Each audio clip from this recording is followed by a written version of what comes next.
Hey guys, welcome back. We went through our upper session a few weeks back. Now we're going to run through my first lower session of the week. This is primarily a quad dominant day. So, doing some hack squats, some reverse lunges, leg extensions, also followed by hamstring work such as back extensions, kneeling leg curl, calves, of course, followed by some abs and some wrist work. So, let's rip in. Starting off with hack squats. So, this is probably one of the hardest movements I do during the week for sure. And I actually love this piece. This is a Mark 1 hack squat from Atlantis. The big thing here for me is focusing on getting full range of motion, not pausing too long at the top, and really taking this thing as far as I can. So, for the most part, I'll typically take this to a 0 to 1 rep in reserve or an RPE 8 to 9 typically. I believe this one was about an RPE 9. Not that I track RPE directly, but just to give some idea on what it looks like. So, second last rep there, typically 6 to 8 reps for our first set, and then 8 to 10 for our second. That's our last rep there. So, really, really trying to drive it up and take it as far as I can.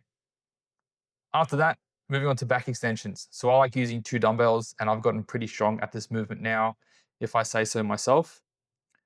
My hat gets in the way, thus the flick. But the big key thing here for cues is that I'm not thinking about bringing my chest up. I'm more focused on trying to drive my hips into the pad. And as a result, my upper body comes up because of that cue. Lifters are going here to help lock in with that back pad that's actually keeping me in the back extension. And I'm not too fussed on getting the upper echelon range here, that sort of peak contraction area. I'm more focused on that bottom 3/4 and really, really rinsing my glutes and hamstrings of everything that they have. So that'll be last rep there, and we're done deal. I always sit back, question life, everything that goes with doing a heavy set of back extensions, because that was 41 kilos, 41 kilo dumbbells there. After that, our front foot elevated dumbbell reverse lunge. So this one here, the big focus is on the quads. Doing my best to stay as upright as I can, drive that knee as far forward as I can, and keeping my head focused on something in front of me. With the back leg, making sure I'm not putting it down at the top or toeing off at the bottom when I go to stand up. But if I do it the last couple reps, I'm not too fussed on it because I can always come back and, well, do that same set again next week without as much toe off. And again, that's more of an internal cue than an external one. But from there, once we've done those 3 straight sets, 2 sets for all of them, so 2 sets for hack squats, back extensions, and our reverse lunges, we then move on to our first superset. So this starts with dumbbell wrist extensions. And I prefer to do these with straight arms. I find it's much easier and that I get a better connection to my forearms like that compared to if I had a bent elbow. But I'm only doing these while I rest for my kneeling leg curl. So I use yoga block here to get me slightly more range of motion, although I don't use that end range a whole lot as I get some neural tension running through the back of my leg. So I much prefer to move through 95% of the range of motion feeling good rather than using 100% and feeling pretty dodgy. This is typically, or both of these movements are 10 to 15 reps.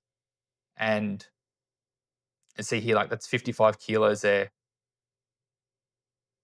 Doing my best not to move my upper body too much, but if there is a bit of a wiggle with the hips, I'm fine with that. And that's us there. So that's our first superset, 3 sets there for each 10 to 15 reps. Our next superset, again, 10 to 15, is leg extensions and donkey single leg calf raises. So leg extensions first, very grateful to have a hustler pad at the gym that I train at. I use a band and straps here as I get a lot of movement through my body, and I much prefer to keep myself as stable as I possibly can. So you'll see here, my hips do move a little bit. I'm leaning back so that my arms are straight up and I can actually grip and brace myself properly.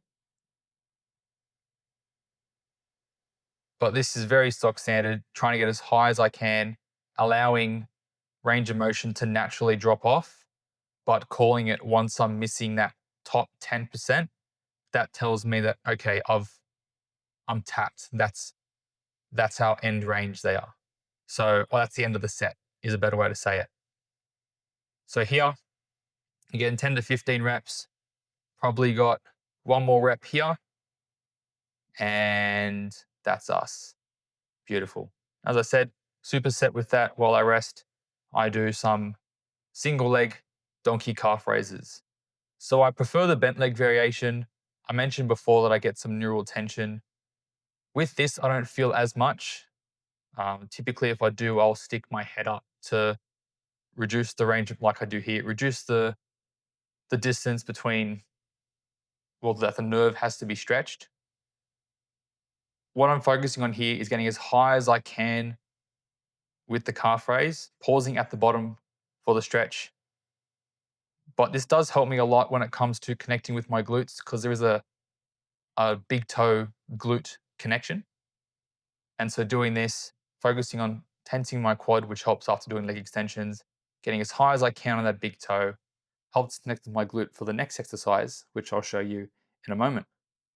Being a hip aeroplane using a kettlebell. So this is a 28 kilo kettlebell, and using the lateral oblique sling being my left lat with my right glute, I'm really focusing on rotating my hips over my leg. Again, coming down, getting a full stretch, high as I can. That other hand's purely for support, and that's a really nasty one if you've never done it before. And last but not least, paired with that, I do some ab crunches on the lat pull down. I prefer this setup compared to a cable, which I do on a different day, as it means I get a really, really nasty stretch through my abs and I can really contract them as hard as I can on the bottom. With that as well, with how I have my hands sit or my arms being out here, it's very similar to when I do my front relaxed. And so this helps me get an idea of what tensing my traps, my lats, even my arms as well, my forearms, what that feels like with them out here, so that when I perform my front relaxed and my rear relaxed, it feels more natural, right? And that essentially wraps up our first leg day of the week, okay? To give some ideas around rep ranges, for these final two movements, we perform 8 to 12 reps on our hip aeroplane and about 10 to 20 for the ab crunch. And so I do appreciate you guys tuning in. Again, do take care. Have a wonderful week. If you got something of value from this, let me know, and I'll be sure to catch you in the next one.